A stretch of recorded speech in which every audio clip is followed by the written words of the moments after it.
Welcome to Wise Up Governance and Boards podcast, brought to you by 3 Wise Owls Governance Consultants. Covering hot topics in governance, risk, latest regulatory changes, and issues keeping directors and executives awake at night. Here are your hosts, Ainslie Cunningham and Deb Anderson. Welcome to another episode of Wise Up. Today we're joined by Theodore Vairaktaris. Theodore is the founder and sole owner of the Taris Property Group and the Usher Group.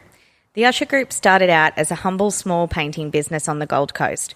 Almost 2 decades on, the Usher Group is recognised as one of the construction and trade industry's most recognisable businesses. Painting is still at the heart of what the Usher Group does. Yet today the company works across 9 different service areas, including solid plastering, signage, property maintenance, swinging stage and mast climber access solutions, electrical, refrigeration and mechanical, landscaping and labour hire.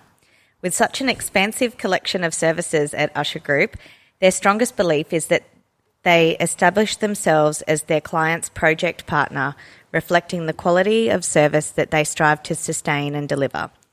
As a family-owned company, Theodore Vairaktaris is most proud of the Usher Group family.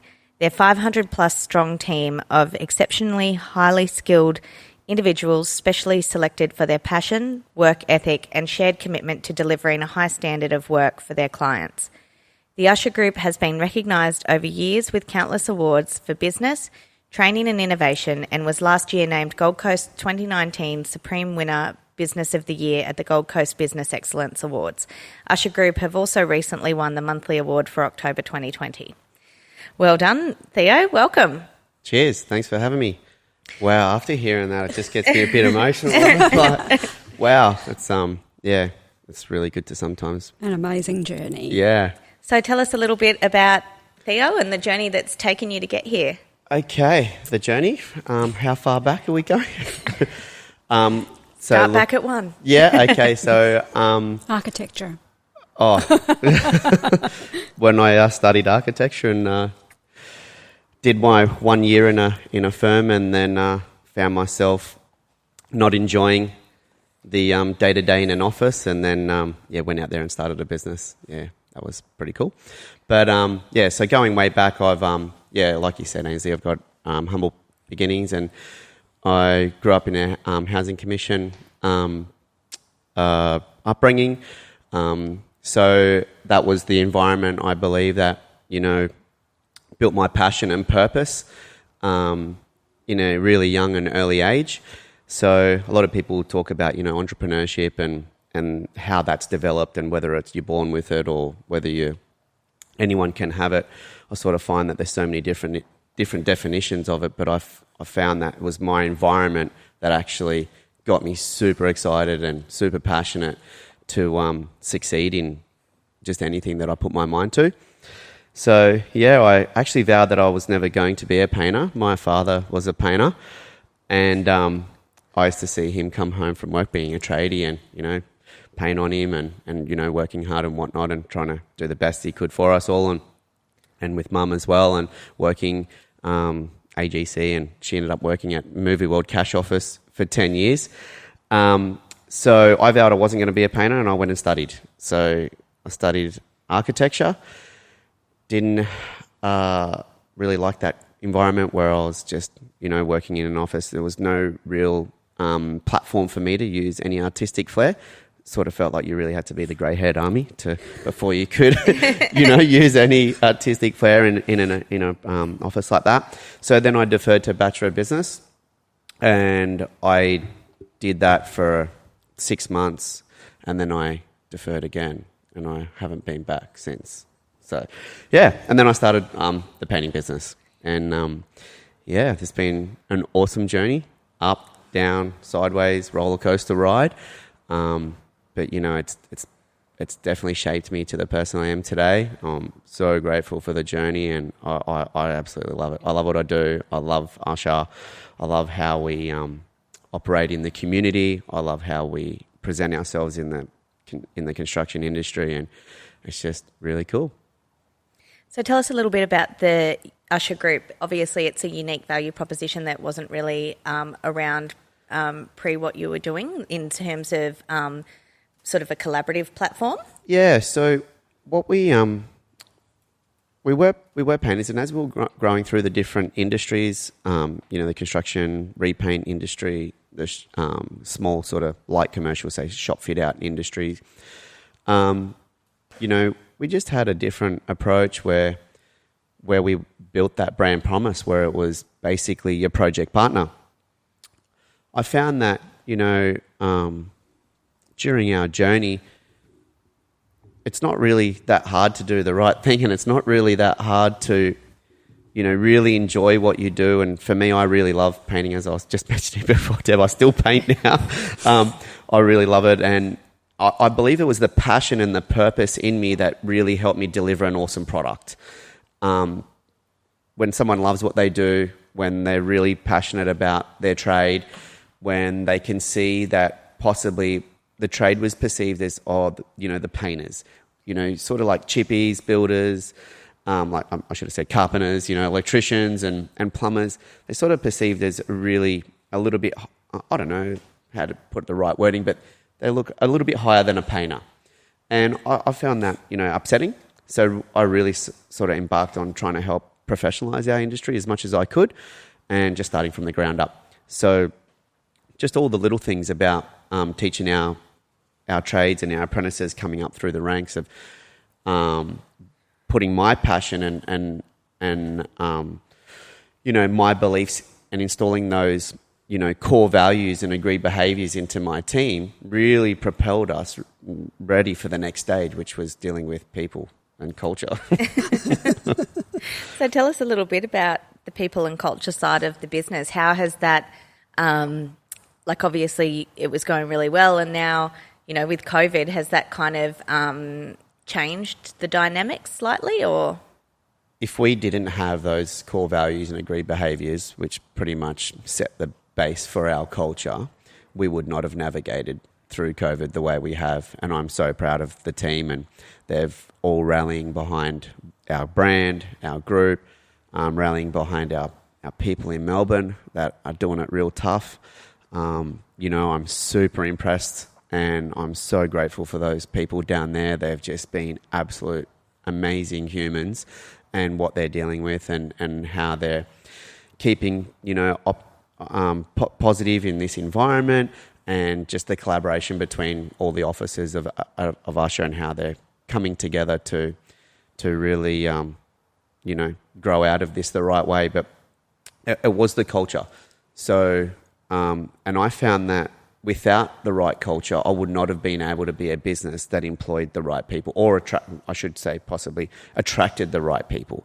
So we have lots of fun at Usher, probably a little bit too much, but we're a big beehive of passionate people. We're, anyone in our business could pretty much take their Usher badge off, and they could go outside of Usher and be they're a weapon in their own right. They're an expert in their own field, in their own right. But together, building those people together and wearing that Usher brand, we're something greater than we can all be, individually.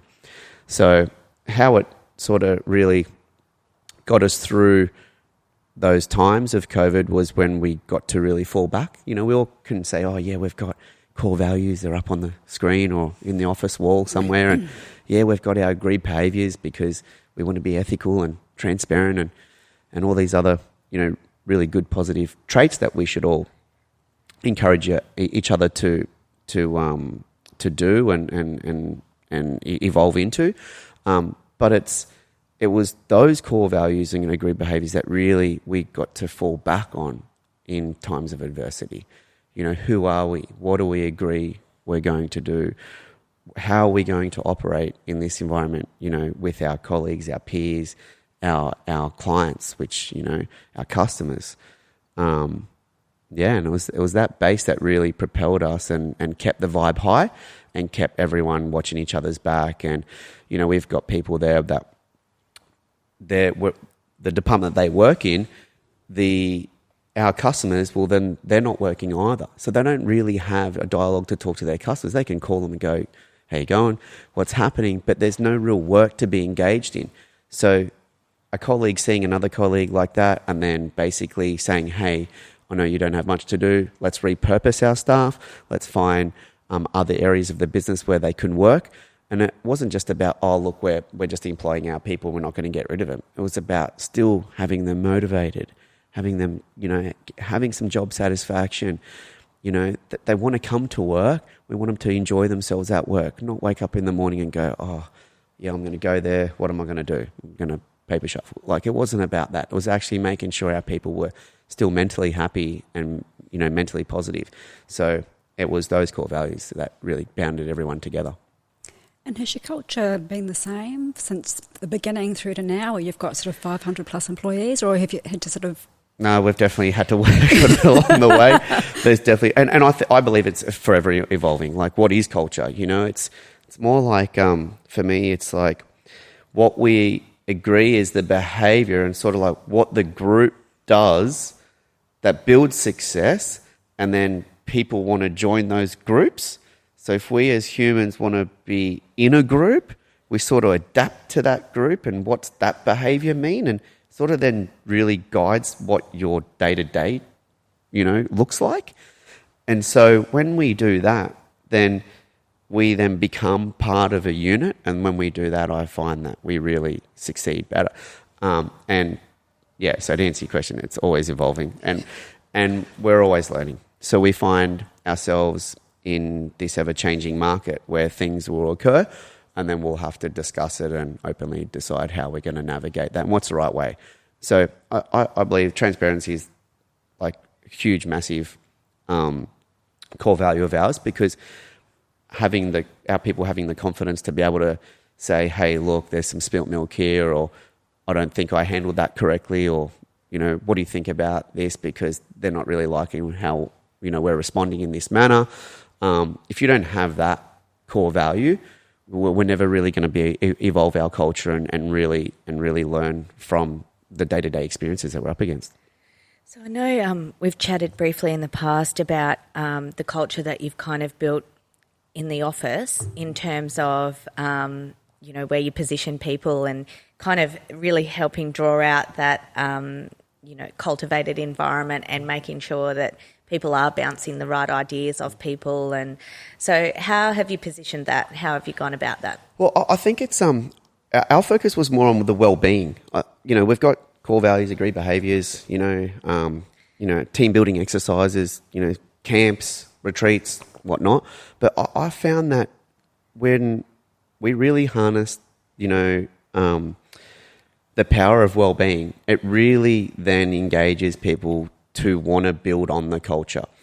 So, like dealing with personality types, for instance, different ages, different genders, different, extroverts, introverts. Oh yeah, we're all different. How do you navigate that? Yeah, that's a really good question. I don't know. Do you know the answer to that? No, but I think you guys do it well. So yeah. I think first of all is understanding who we all are. So understanding and not being afraid of profiling, going through DISC profiles or, all the other different types of profiling that are out there. I think so. Once we understand and then we actually get people, even the introverts, to be like, hey, we already knew this, but yeah, I'm an introvert. And, we've got a couple there, and sometimes I really I love them in the office because they're sometimes like, yeah, I've had enough of humans for the day. I'm going to go and just get my work done. So I can really, see what type of people we have and our people know more about each other. So when we go through that profiling and we do it together as a team, and then we have to then talk about what we think each other are as well. So then that breeds so much cool stuff, because then, so many times you have a department, like say an operations department and a sales department conflicting, do you want to be a person that, I call them the block layers, are you putting a block between and building a wall between the department, or you're the person that's engaging the other side? And by understanding, what they do in the business, what type of person they are, then it helps build respect for each other, helps build more camaraderie, and that you understand what the person does and how they operate. So then you can really engage with them the right way, and how to engage with them. Some people, sit at the keyboard and thrash out emails. Some people don't like that at all and don't respond to them. And other, so there's all these different type of things. But I think to answer your question, it'd be by purely by understanding more about us as individuals, because we're all different and we're all unique. And so how do you help the sales team know what the operations team do? Do you have like training days for them, or we throw them in a room, close the door and go knock yourself down? Job swap. Yeah, we do encourage the collaborative environment. So even though there might be sales or operations or administration or our cross services, so we'll encourage them to form little teams within themselves. So if the sales department's representing one segment of our business, we'll highly encourage them. We'll pretty much throw them in a room and get together. But basically, so whoever's in the sales team and whoever's then delivering what they've sold, like, we highly encourage that collaborative environment, because that helps the old story about, whether anyone in the business touches a client or customer, they're actually a salesperson. So, we don't really want to just say sales and operations, because every person in that business, whether they're an age receivable person, or age payables, if they're interacting with anyone out there in the community or another business that we're engaging with, we want everyone in our business to breathe our brand promise, which is your project partner. So that means then we need to have everyone together that's involved in that segment. So say for scenario's sake, if it's the light commercial division, well, whoever's, in that sales department will engage with the operations department and also the administration department together. So I was reading your profile on your website, Theo. Yeah. And it talked about the nightmare zone. Oh, yeah. Tell us a little bit about that. Okay, so... Your nightmare zone. Well, I find that when you're growing a business and you're, highly passionate and you've got your purpose and you've got your product, but you're wearing all these caps, and as a business owner, you're trying to do everything, and that's where we find a lot of companies, owners, in burnout. And, my wife used to call me dark. I used to leave at dark and get home at dark. And I wasn't coping, and I found myself stagnant because I couldn't grow the business. What I realized was that I needed to attract the right people. I needed to get the right people doing the right jobs. So that nightmare zone, I find sometimes I pin it to a turnover value, but it could be 1 million or 5 million. It could be any turnover value. It's just at that point where you're in the business and you're doing all the roles. And the only way to step out of that role is actually trusting people. And to do that, you've got to set the right culture up. So then I embarked for those next, say, 5 years of my journey into people, culture, and brand. Those three things there built me a really, really strong brand. I needed to have the right culture, which attracted the right people. And, we all have systems and processes, but, they really just guide our people. They just give our people some rule sets to work with in an organisation. It's the culture and the people that really grow the brand. The people represent our brand, and then they fall back on our culture, which is how to deliver that brand story. So the only way to get out of that nightmare zone, which was really tough for me because I was nervous about, if someone makes a mistake, can I afford it? You need people to go through that learning experience to grow in your organisation. And I didn't know if I could afford anyone to make a mistake. We want to capitalise on opportunity and mitigate risk, but how do you do that without putting trust and empowering people? So that was probably really tough for me. I don't want to say I'm a micromanager, but it was just really tough for me. And I grew out of that, and I had the right mentors at the time, and always bouncing off experts in the field. And I was told a fair few times that to get the right people in for the right job. And as soon as I did that, then they grew our business. They helped me grow on my systems and processes. They helped me develop them to an industry standard. They helped me, you can go through that whole thing about, you grow a business and it grows so fast you got to come back, build the systems and processes for it, because I didn't build them, before I grew. We grew, then had to come back a few notches and then build them and build a solid base. So, yeah, the nightmare zone is tough, and I really feel for any young business owners or old business. It doesn't matter what age you are. Anyone that's going through that stage in their life right now, reach out, get some help, because you're not going to get out of it thinking that you're going to do it all yourself.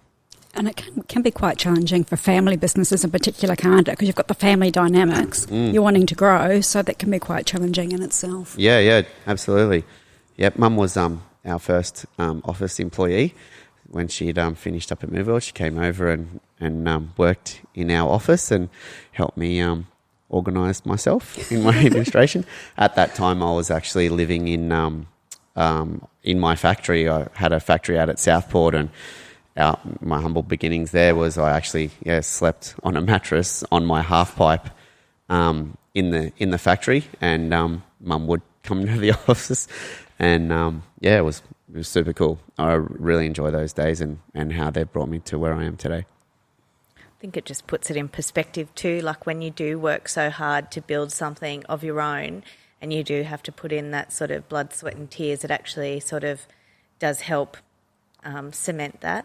It definitely gives me a lot of perspective of, how grateful I am and live in the moment. We all have up and down days, but enjoy them for what they are. We've got a saying that we say at Usher. It's the spilt milk. It's not about people say, then that's you're learning. We call it all experiences. We need those experiences in our work life, in our home life, to make us better at what we do, help us be better versions of ourselves, and have fun while we're doing it, because we can see through those experiences, how that occurred and how it shouldn't happen again. So you sort of briefly touched on before having mentors. So obviously as a CEO and a founder, it can be a lonely place at the top. How do you stay motivated and energised for your team? And how do you level up yourself and attract the right people around you to help you do your job as opposed to the business? Yeah. How do I motivate myself? I find that I'm just a really highly motivated person. I think it just comes back to like loving what you do. I really do love what we do, and I love the Usher Group, and coming home to my two amazing children and my wife. I'm really got a lot of gratitude, and I find that I'm a really highly energetic person. But it's managing that energy too, because there's lots of people that drain it. There's lots of people that expect me to give them that added energy. When I come to the office, sometimes they want to see me because whatever they're going through at home or whatever, and they want to feed off my energy. So I typically always want to try and ensure that I'm managing my energy correctly, and knowing that I'm ready to serve my people and give them the energy that's required. And in the same sentence, I don't want to deplete myself, because then I'm not helping my people and I'm not doing the right thing and I'm not fulfilling my role at Usher if I'm depleting myself. With what you were saying there about leadership, I just read this book by Peter Cox, and we've just engaged him. He's heard me say this. It's the first chapter is being led.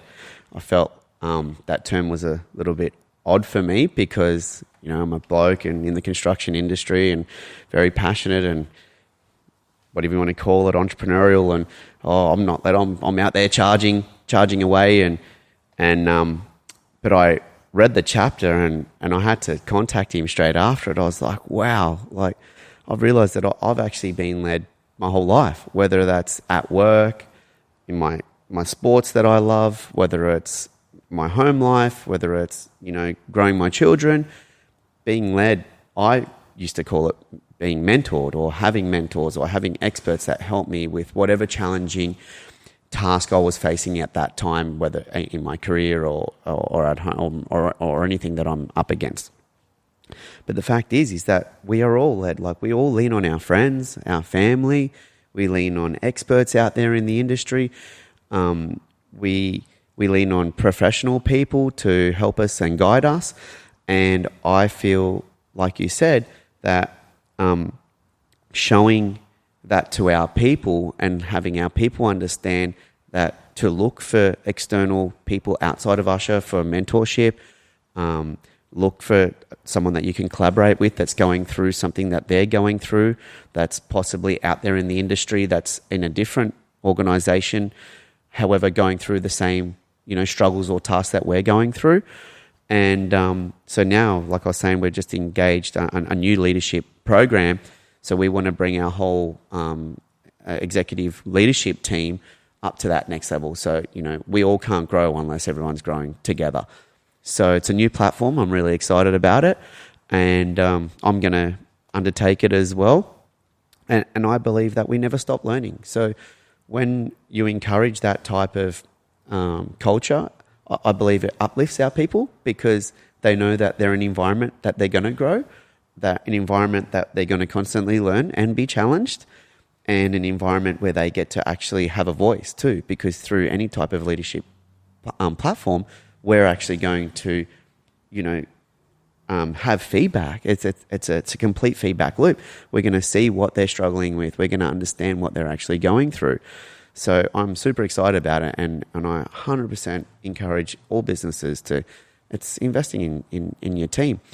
During that COVID, our last executive team meeting was when I announced that, we're going to heavily invest in our people because I want to come out of this the right way, and I want to, so we put it forward and obviously got approved because it was such an amazing platform to be embarking on. But I felt like it's exactly the right thing to do, which is really going to propel Usher to where, in line with our strategic plan.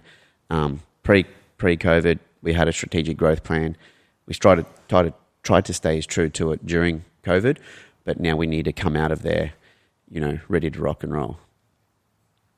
So you've got a foundation, Usher Love. Yeah. Tell us a little bit about that. So we've been supporting community, initiatives and little, sporting teams and sponsoring people and, helping charities, whether it's through services or, work and community-based volunteer platforms like the Marine Rescue Service and all these different types of platforms and people that we support and charities. But we found it got so crazy over the years that no one actually knew what we did. Internally, our own staff didn't even know the level of support that we actually do out there in the community and all the charities that we actually support. So we had to not rein it in, but we had to rein it into one platform. So then that's why we created Usher Love. So now we can actually clearly see and report on what we actually do out there and report back to our own people.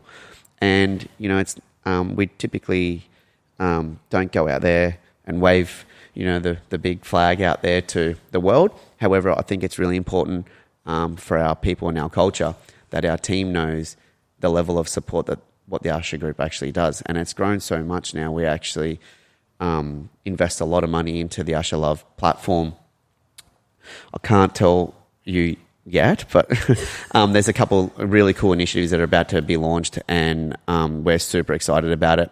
And, one of the really cool platforms that we have that was spawned through the Usher Love platform is called Usher Care, and it's based off 12 pillars. October's pillar is the month of kindness. So we have a person that comes out there and presents each new pillar to the Usher team. So we have a family barbecue and we present the new pillar and what that means and what that emotion or what that pillar does do for humans when we're doing that act of kindness to someone. So and what it would cure. We're all going through different things in life. The construction industry has one of the highest tolls of many different things like mental illness and lots of different things out there that are really, impacting the industry in a negative way. So those 12 pillars has been such a huge thing in Usher that I'm so proud of. And now, like, think about it today, we have all of October had potentially however many staff out there doing random acts of kindness. And the challenge was that we wanted them to do a random act of kindness, one per day, if they could, to someone that they didn't know. So we have this little nucleus here at Usher, and we're really proud of it that we've been having nominations from our team, and basically we don't know who's gonna win it, because there's all these amazing nominations of people dobbing in their colleagues, of everyone watching each other doing these random acts of kindness out there in the community. So it's super cool, and we're about to launch something as well that I'm a part of, that we're going to try and launch these 12 pillars on a global stage. So look out for that. That's something that I'm super excited about. I think it's been so huge that, and what it does for our culture is amazing. Our people all rally behind the Usher Love platform, and always putting their hand up about something they've heard out there in the community that we could possibly help with, or if someone's a small charity that's struggling, or so that doesn't mean just going and giving them donations. It's actually helping them create awareness and helping them be activated with the construction industry, which is then propelling them to where they need to be. It's been quite a bit of research in terms of people that do random acts of kindness, and the dopamine hits that they get. They get so much pleasure out of just giving. Yeah, and like, seriously, you don't know what it does to someone. That random act of kindness might have given someone confidence to then talk to someone, because someone actually came out of their way and gave them an act of kindness. They might have been an introvert that struggled with confrontation, or there's all these different things out there that love, happiness, kindness, gratitude. When you show these acts in physical form, what it actually does to a human, it's like you're saying, there's chemical research like that proves that those type of random acts actually help people inside. And we won't actually truly know what it has actually helped them with, but you will see that they would have dealt with something inside, and it's an amazing thing. And hopefully they pay it forward to someone else. 100%. That's what we encourage, yeah. So I think that's about all we have time for today, Theo. But before we wrap up, there's sort of, is there top 3 things that you would share with other businesses out there that to help them kind of, if they're stuck in a rut or anything like that at the moment, what's the sort of top 3 things that you would tell them to focus on right now to sort of push forward? I think if they're stuck in a rut, I think, coming back to those just basic levels and understanding what's your purpose. I believe if you got your purpose clear and, you find your passion in that purpose, then you're going to deliver an awesome product. Those 3 things there for me was really, really clear in my journey, that I was highly passionate and I had a purpose, which helped me deliver an awesome product. And then the next 3 is obviously people, culture, and brand. So I think once your purpose is clear and you understand truly what you're focusing on and you're really clear about that, then you can really find really ignites you again. Sometimes we get a bit grey, like we find ourselves in a what am I really doing? What's my real purpose? What am I selling, or what's my service, or what problem am I solving? I think we've got to be really clear about what's my purpose, what's my goal here, what's my aim. I think if we can find and really define that, then we can be really clear with our people, we can be really clear about our strategic direction, and then we can really be clear about what results we want to achieve. So sometimes it's just coming back to those core basics. Yeah. Great purpose advice. And passion. Fantastic. Thank you very much. No worries. Cheers. That's all for today. Until next time, happy podcasting. And remember, if you're enjoying the show, check out our other episodes and all things governance at www.3wiseowls.com.au.